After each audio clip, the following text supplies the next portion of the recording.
Salut tout le monde et bienvenue dans la Belgium eSport Media. Tout d'abord, avant qu'on commence, un grand remerciement à tout le monde qui a partagé la vidéo, qui a liké la vidéo précédente bien sûr, la première vidéo. Vraiment un très grand merci. Aujourd'hui, nous allons parler de la ePro League de nouveau, la première journée. Ja, inderdaad. Eerst, voor deze video begint wil je hartelijk van harte bedanken voor het delen van de video, voor het liken van de video en ook gewoon om ons feedback te geven. We willen altijd verbeteren en ja, jullie commentaar is fantastisch geweest. Alvast bedankt daarvoor. Voor vandaag gaan we gaan kijken naar de matchday 1 van de ePro League en gaan we ook al een kleine vooruitblik doen naar wat er ons volgende week te wachten staat.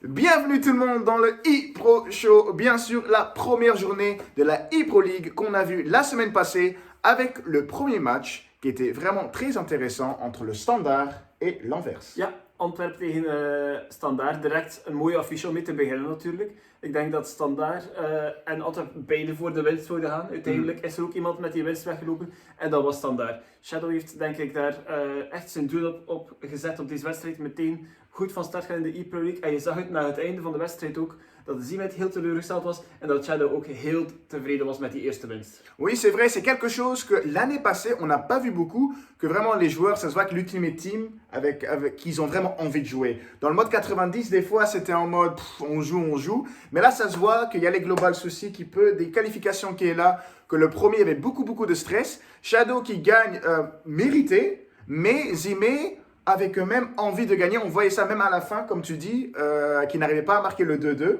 Et Shadow gagne finalement avec 1-2, un très beau match. Et franchement, on a vu que le niveau est là cette année. Ja, inderdaad, zoals je zegt, geen slechte wedstrijd om naar te kijken. Ik vond het ook een zeer leuke wedstrijd. En inderdaad, zoals je zegt, het kon eigenlijk ook alle kanten uit gaan. Voor hetzelfde had scoort Zimet nog op het laatste. En pakt hij dan toch nog een punt mee. Of misschien zelfs meer moest het nog gelukt zijn. Maar het was een zeer leuke wedstrijd om naar te kijken. Zeer aangenaam. En uiteindelijk denk ik ook wel geen gestolen punten van Shadow ook. Non, il méritait. Et bien sûr, le deuxième match qu'on va parler, c'est le Courtrai contre le OHL Leuven-Louvain. C'était un 1-1, un match assez difficile pour Manse, qu'on voyait que peut-être avec Ultimate Team, qu'il avait un peu plus de difficultés. Bien sûr, en général, il n'y avait pas beaucoup de gestes techniques, mais c'est normal, parce qu'il n'y avait aucun 5 étoiles encore dans la compétition. Alors ça, c'est normal et c'est un peu dommage quand même qu'on n'a aucun 5 étoiles. Mais ça se voyait que Manse n'arrivait pas vraiment à trouver son jeu. Wart, qui était très défensif, qu'on voyait qu'il ne voulait pas se prendre de but. Finalement, ça finit en 1-1. Alors, un premier point pour le Louvain. Wart, qu'on ne connaissait pas, qui a déjà montré qu'il a pris un point. Alors, très intéressant. Mais Manse, pour moi, ce n'était pas son match. Nee. Inderdaad, hij zag achteraf ook, je zag het aan zijn gezicht, hij was totaal niet tevreden met 1 punt, hij wou er meer van. En ik denk ook dat hij het eerder Wart of de nieuwe Ionel als de mentale winnaar zal uitkomen. Het was inderdaad wel een dubbele muur die constant stond van Leuven. En ja, mensen hebben Manse vroeger verweten om soms iets defensiever te gaan spelen. En nu krijgt hij het zelf een beetje tegen hem. Ik zie alleszins nog steeds dat er bij Manse veel kwaliteit is en dat hij die honger heeft om toch wel die play-offs te gaan. Of hij het zal doen, ja, het zal beter moeten. Non, c'est vrai, avec Manse, bien sûr, nous on le voyait dans le tier list, si tu te rappelles, dans les playoffs, parce qu'on était obligé, parce que Manse, il est là chaque année, mais bien sûr, c'est seulement une journée, tout peut arriver, et Manse a le talent, on le sait. Sinon, le prochain match, qu'est-ce que tu trouvais de Charleroi contre Ostende? Ja, een 0-0 wedstrijd. Een wedstrijd die eigenlijk ook op 2-2 of 3-3 had kunnen eindigen. Zeker Charleroi had kunnen scoren. Het was duidelijk dat deze wedstrijd vol zat met kansen, zeker voor Charleroi, maar door zeer goede keepermovement van Brian. Maar ook wel andere, ja, net wat ongeluk of net wat pech bij de afwerking, ging die bal er dan toch niet in. Op het laatste werd het dan nog spannend of de bal valt er binnen bij de andere kant. Dus dat was toch wel ook opnieuw een leuke wedstrijd om naar te kijken. Oui, un très bon match. Charleroi-Ostende qui a fini 0-0. Pour moi, personnellement, Didista méritait peut-être les 3 points parce qu'il était vraiment au ballon. Tu voyais qu'il essaye vraiment de marquer ce but. Et comme tu dis, à la dernière minute, Brian, 1 contre 1 contre le gardien. Un peu de panique, un peu, je sais pas, il n'est pas resté calme du tout. Parce que si tu restes calme, c'est but. Ja, ik weet niet of het kalm is, want natuurlijk, je zou zeggen, Brian, een van de meest ervaren spelers van de competitie. Weet hoe je daar moet rustig blijven. In FIFA kan het aan de kleine dingen liggen en ja, in dit geval was het geluk net niet aan zijn kant. Oui, c'est vrai. Et comme tu dis, avec le keeper movement, on voyait dans le match que Brian vraiment utilisait beaucoup, il bougeait beaucoup son gardien. Et franchement, c'est pas facile à faire. quand tu es bon là-dedans, c'est super, mais c'est très difficile. Yeah. Mais franchement, Brian, là, peut-être il mérite le point juste pour ça, mais Didista sera pas content. Je crois que Brian sera plus content avec le point, mais à la fin du match, est-ce qu'il sait vraiment être content avec le 1 point? Ça, on ne sait pas. Yeah. Alors, le prochain match, le Eupen contre le Beerschot qui a fini à 1-2 pour le Beerschot. Un très beau match aussi qui allait de gauche à droite. Rune qui marque le premier but avec Kevin De Bruyne, mais Ulrichs qui répond directement avec le 1-1. Et plus tard, je crois que c'était avec un corner, le 2-1 au final. Alors franchement, un beau match. Et je crois personnellement, quand tu vois ces matchs-là, surtout celui-là, que cette semaine-là, il n'y avait pas beaucoup de matchs égalité. Mais je crois que dans le futur, le niveau est si proche qu'on aura quand même beaucoup d'égalité. Ja, inderdaad. We zullen wat gelijkspellen zien, maar ook gewoon veel uitslagen die dicht bij elkaar liggen. Dus je merkt gewoon het niveau dit jaar ligt hoog. En ook veel spelers zitten ongeveer op hetzelfde niveau, waardoor de verschillen soms heel klein zijn. En in deze wedstrijd was dat niet anders. We zagen inderdaad een mooi doelpunt met De Bruyne, groen getimed, van op het randje van de box denk ik. Mooi getapt, recht in de hak natuurlijk. Dan ook een mooi doelpunt van Ulix. Weliswaar een beetje van kick-off, maar heel mooi uitgespeeld. En dan de corner goal, zoals we er enkele zagen in andere wedstrijden ook. Die we denk ik ook in veel andere wedstrijden nog zullen zien. Ouais, pour l'instant, je crois, s'il n'y a pas de mise à jour sur ça, on verra très beaucoup de buts sur corner ou un peu mieux défendu peut-être parce que je trouve que c'était un peu lax des fois sur les corners. Parce que tu prends le deuxième joueur et tu le mets directement à côté. Tu peux défendre dessus, mais c'est pas si facile. Mais au final, le Beerschot qui a ses premiers 3 points, et des 3 points très importants, parce que comme on sait, les playoffs, ils vont se battre, tout le monde va se battre pour ses places playoffs. Après le prochain match, STVV de Ardixa contre le Cercle de Bruges de Lars, qui a fini sur un 1-0. Un match qui était très serré aussi. Au final, Ardixa marque le 1-0.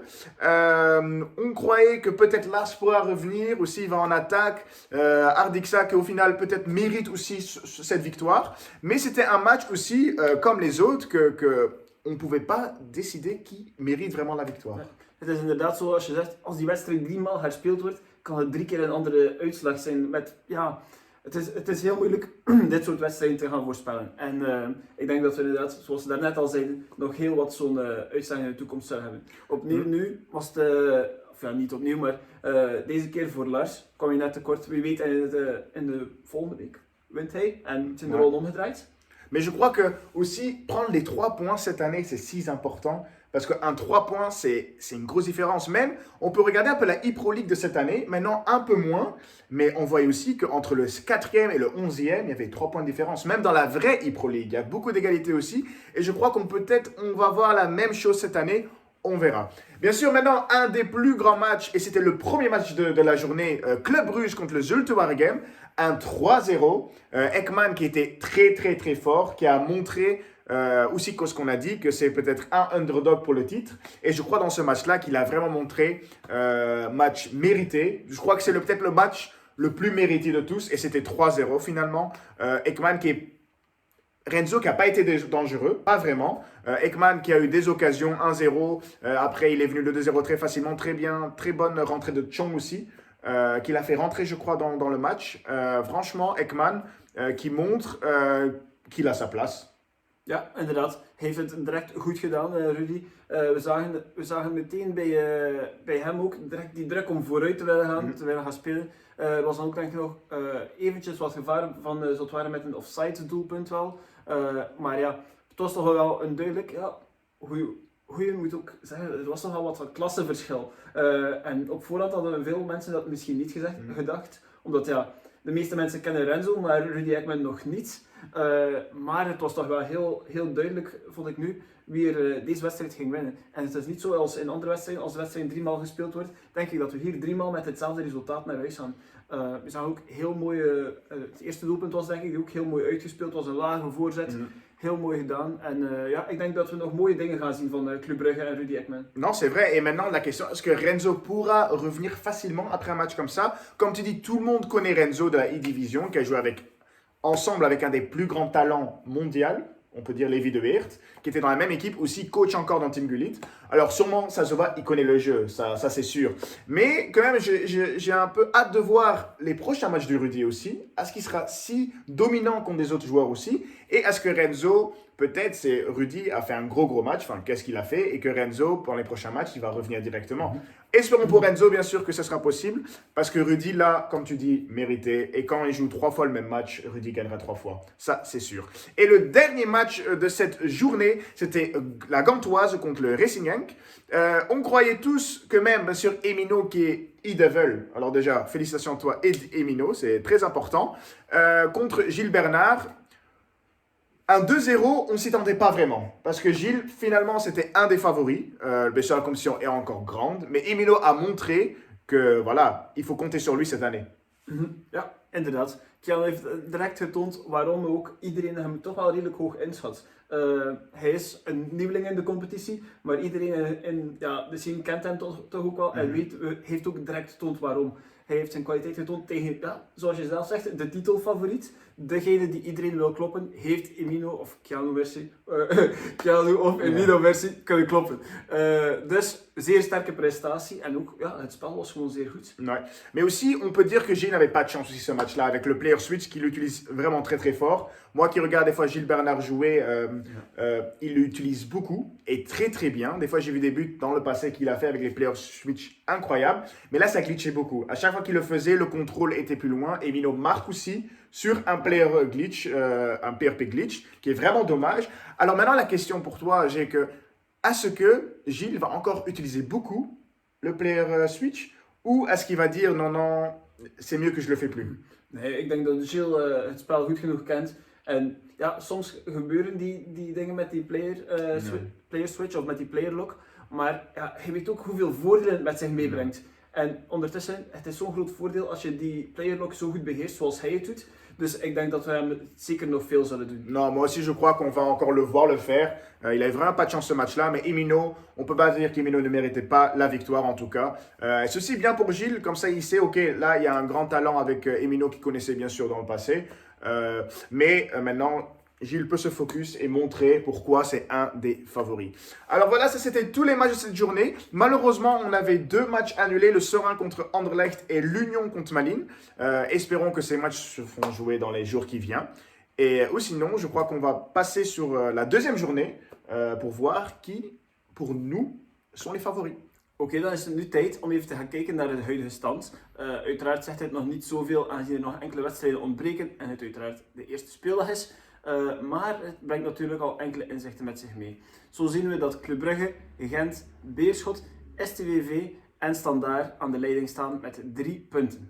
Oui, bien sûr, et aussi quelques égalités avec le Louvain, le Courtrai, et Ostende et Charleroi. Et on voit bien sûr dans la deuxième colonne que pour l'instant, tout le monde a 0 point. Et bien sûr, nous allons aussi continuer à voir maintenant les meilleurs buteurs. Alors avec 3 buts, nous avons Ekman avec le Club Bruges.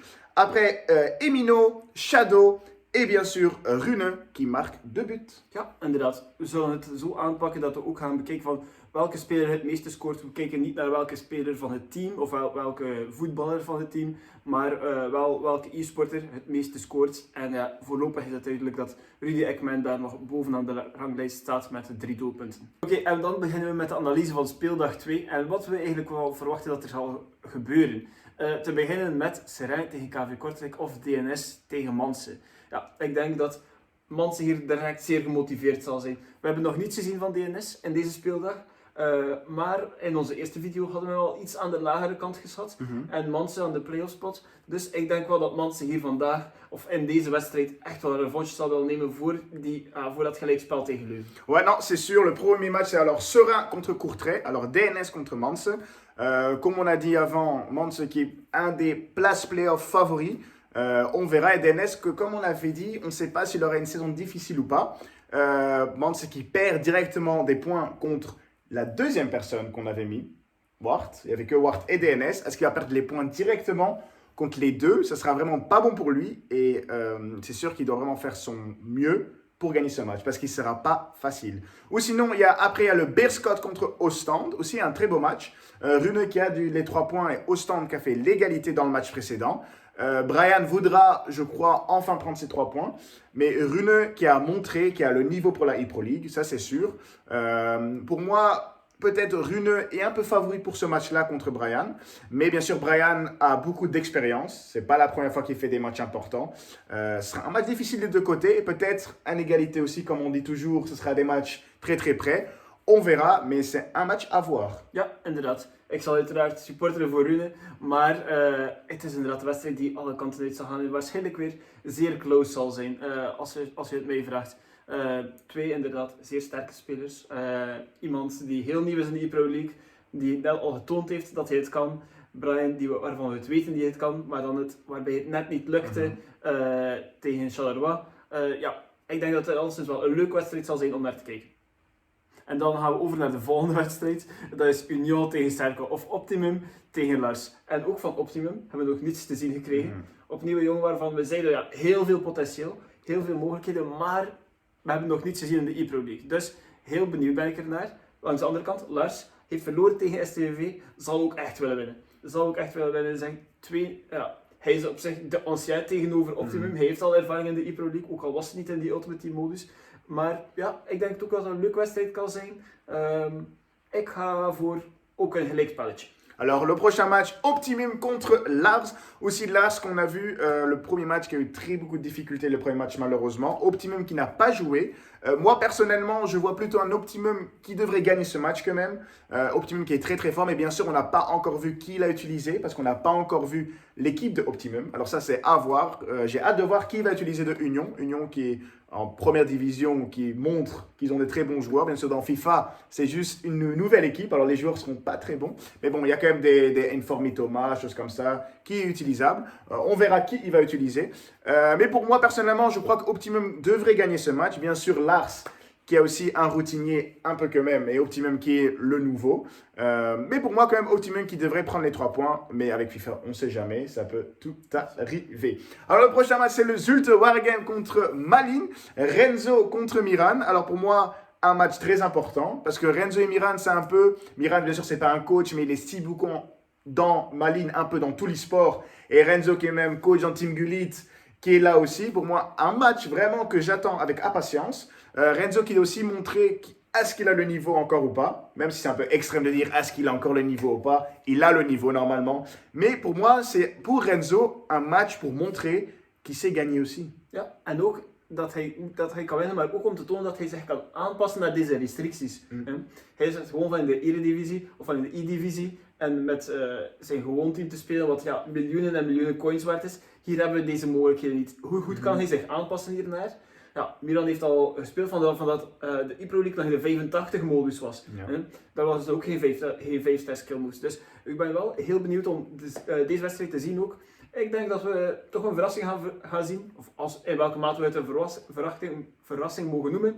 Maar ik zou toch wel voor Milan durven gaan deze wedstrijd. Dan ja, de volgende wedstrijd, ook een zeer interessante wedstrijd. Zien we opnieuw de bevestiging van Keanu en AA Gent. Of zien we de bevestiging van Ardixa. Eén van de twee kan met 6 op 6 staan. Dus wat dat zeer belangrijk zou zijn in deze start van de competitie, om meteen al bovenaan te staan. Ik schat Keanu wel wat hoger in, om eerlijk te zijn. En ik denk dat het ook een van de wedstrijden is waar we het kwaliteitsverschil toch wel mogelijk gaan zien. Non, oui, le prochain match, comme on dit, c'est Emino contre Ardixa. Je crois que ça sera un très beau match parce que c'est deux joueurs qui aiment quand même jouer. Emino aime garder le ballon, mais Ardixa, comme on le sait un peu dans le passé, il aime bien laisser le ballon. Alors je crois que ce sera un match assez beau à voir. Est-ce qu'on aura des contres d'Ardixa? Est-ce que Emino pourra montrer son jeu? J'ai quand même hâte, je crois aussi que Emino normalement devrait gagner ce match parce qu'on a vu que Emino a le talent et peut-être maintenant tout d'un coup un des favoris parce qu'il a gagné contre Gilles. Bien sûr, c'est la deuxième journée, alors il y a encore beaucoup de points à gagner. Mais Emino, est-ce qu'il pourra, comme on dit, montrer qu'il peut avoir les 6 sur 6 ou Ardixa commencer avec un 6 sur 6, ce serait incroyable quand même aussi. Alors on verra. Et après, bien sûr, le match pour moi de cette journée, et je crois pour tout le monde, c'est Rudy contre Zakaria. Ça sera un très beau match. Zakaria qui n'a pas joué la première journée. Rudy qui a montré qu'il mérite sa place en E-Pro League. Un match très difficile. Franchement, j'ai hâte de voir ce match. Ja, Ik ook. Ik ben heel benieuwd naar deze wedstrijd. Zoals je zegt, het is zelf nog lichtjes uitgedrukt om te zeggen dat Rudy zijn plaats verdient in deze E-Pro League. Hij heeft het meteen bewezen. Hij kan heel mooie dingen laten zien. En van Zak moet dat zelf niet meer bevestigd worden. We weten dat ook gewoon al. Dus dat wordt een van de topmatchen om te zien. Zoals je zelf zegt, de topmatch waarschijnlijk van de speeldag. Ik denk dat het een zeer mooie wedstrijd zal zijn. Ik vind het moeilijk wel om een voorspelling te doen hierover. Non, c'est sûr. Et aussi, pas oublier aussi, félicitations à Zakaria pour les E-Devils, parce que ceci, un des nouveaux, on n'a pas pu le dire parce qu'il n'a pas joué la première journée. Alors, on n'a pas oublié, Zach. Félicitations à toi. Ouais, pour une prédiction, moi aussi, j'ai pas envie de brûler mes pieds, mais moi, je suis quand même un homme qui aime bien Zach et tout ce qu'il représente pour l'e-sport et aussi comme personne et aussi le club Anderlecht. Pour moi, j'espère quand même que Zach peut montrer que même quand peut-être quelqu'un comme Rudy qui a montré directement, Zakaria aussi va dire non, c'est moi. Et ça, c'est sa mentalité pour dire non, je suis encore là. Alors franchement, ça sera bon. Ja. En dit alles samen maakt het gewoon zo'n mooie wedstrijd om naar uit te kijken. Ik denk dat iedereen wel echt uitkijkt naar deze wedstrijd. Dan de volgende wedstrijd is Eupen tegen Charleroi. Ook heel interessant om te zien. Kan Ulix deze keer wel zijn punten meenemen tegen Didista. Ook nog maar 1 puntje. Dus het was, denk beide heren zouden graag wel een punt, of de 3 punten mee naar huis nemen. Ja, het wordt een spannende wedstrijd, maar deze wordt denk ik zeer close. Ouais, pour moi aussi, Ulix contre Didista. Pour moi, c'est un peu le match. Les 3 points peuvent être très importants pour la fin de la saison. Parce que Didista, c'est quand même quelqu'un qu'on voit qui peut se montrer et essayer d'attraper une place playoff, même si ce sera très difficile. Et Ulix qui doit se montrer contre des matchs comme ça, parce que c'est 2 joueurs qui doivent gagner ces points-là. C'est les points à prendre. Bien sûr, ce sera toujours difficile, encore si beaucoup de matchs. Mais aussi, j'ai hâte de voir est-ce que Didista pourra utiliser son kick-off glitch qu'il n'a pas encore pu faire. Mais sur ce FIFA-là, je ne crois pas que c'est possible. Mais on ne sait jamais. Ce serait vraiment beau à voir si Didista, tout d'un coup, il envoie le ballon et il marque un but directement. Mais ça, j'y crois pas encore. Mais peut-être. Non, franchement, un très beau match à voir. Et voyons qui peut vraiment montrer, qui peut prendre les 3 points directement et faire un petit statement, entre parenthèses. Après, bien sûr, le match Genk contre Anvers, un très beau match aussi. Gilles et Zimé, 2 joueurs qu'ils ont perdus et qu'on sait qu'ils ont le talent. Surtout Gilles, on sait qu'il a le talent. Zimet a montré l'année passée aussi qu'il est très très fort. Bien sûr, moi je vois une victoire de Gilles normalement qui devrait être faite. Mais si Zimet prend des points contre Gilles est directement un peu en mode, pas panique bien sûr, parce que c'est juste le début, mais on l'a aussi vu dans la E-Division que Gilles a des fois des difficultés dans ces championnats-là. Parce que aussi avec la Z l'année passée, c'était des fois il jouait des matchs fantastiques, hop là, player switch, dribble, hop là, il gagnait 3-0, mais des fois contre les moins forts, il perdait les matchs. Alors c'est aussi hâte d'avoir si Gilles peut montrer qu'il est le favori, ou est-ce que Zimet peut prendre des points aussi à Gilles. Ja, inderdaad. Ik denk dat het wel kan natuurlijk, dat Zimet die winst gaat pakken. Maar er gaan ook weinig weken zijn waarin we gaan zeggen van deze week is Gilles niet de favoriet om zijn wedstrijd te winnen. Iedere week moeten we er bijna van uitgaan dat Gilles de favoriet is in zijn wedstrijd. En voor mij is dat deze keer niet anders. Ik denk inderdaad, zoals je zegt, Zimet heeft zeker heel veel kwaliteiten, maar Gilles zou in principe deze wedstrijd moeten winnen. Doet hij dat niet, komt hij in de problemen, 0-6. Wordt het gevaarlijk. Ik denk dat natuurlijk, het is nog veel te vroeg om zo'n ding te zeggen, maar ja, als je dan 0-6 hebt, dat is toch niet het beste gevoel. En in zo'n competities is het toch wel best belangrijk om met een goed gevoel te zitten. Nu, bij KRC Genk zitten we natuurlijk met een mooi team die goed omringd is, dus zullen ze hem ook wel supporten op dat vlak, maar we gaan er ook niet echt direct van uitgaan dat hij 0-6 zal halen. Dus ook wel een wedstrijd om naar uit te kijken, moet ik zeggen. Dan komen we bij de laatste speeldag, en dat is Leuven tegen Standaard. Dus Wart, of de nieuwe Ionel, tegen Shadow. En daar is er voor mij ook 1 uitgesproken favoriet met Shadow die deze wedstrijd wel echt moet winnen. We zagen dat Mans gefrustreerd was na niet te winnen. En Shadow zal denk ik ook heel gefrustreerd zijn als hij zelf maar een gelijkspel eruit haalt. Non, c'est sûr, le dernier match c'est Wart contre Shadow. Comme tu dis, Shadow favori, 100%. Je crois que Shadow doit gagner. Et s'il gagne, bien sûr, le 6/6, qui peut faire beaucoup de confiance. On a parlé, tu as parlé de Genk Anvers, qu'un 6/6 peut donner beaucoup de confiance. Je crois que quand on voit l'E-Pro League de l'année passée, avec par exemple 2 joueurs qui ne sont plus ici, je parle donc de Zulte Waregem avec Migo et STVV Zairor, ils ont aussi gagné directement. Et après, tu voyais qu'ils étaient en cruise control. ils étaient finis premier et deuxième. Toute la saison, ils n'ont eu aucun problème.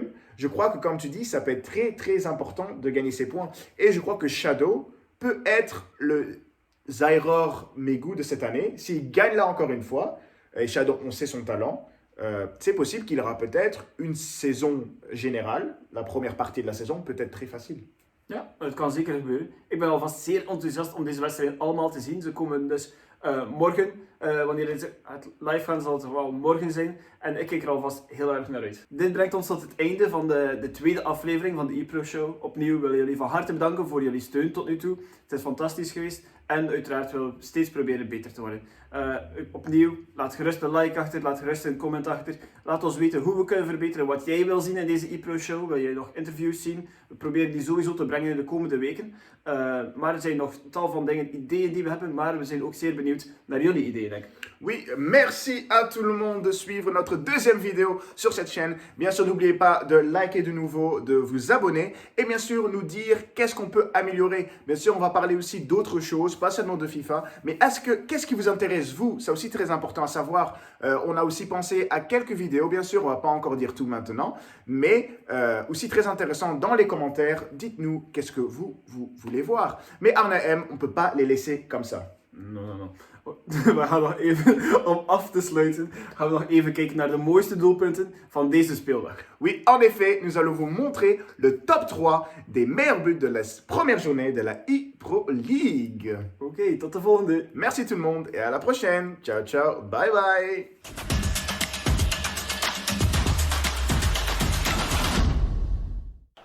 Nee, buitenspel. Nee, het is naar De Bruyne. Mooi. Wat een goal. Maar dit is wel een prachtig afstandsschot van Kevin De Bruyne. Ulrich dacht dat die corner glitch ging komen, een voorzet, maar goed naar rechts gespeeld en dan in de kruising geschoten. Wauw. De Bruyne, veel balbezit voor Rudy. En gaat er eens getrapt worden of niet? Hier is Noah Lang, de lage voorzet. Perfecte voorzet. Mooi hoor. Hele mooie goal gespeeld. aan de tweede paal. En Rudy Ekman opent de debatten. Munoz, die is wel blijven staan en dan gaat de playerlock hier mis. En kijk eens, wat een snelle tegenprik nu van Emino Merci. We zitten bij Bamba en dit wordt 2-0. Oei. Heel mooi afgewerkt hè, Matthias. Dit is dramatisch voor Gilles. Maar inderdaad, goed afgewerkt zoals je zegt.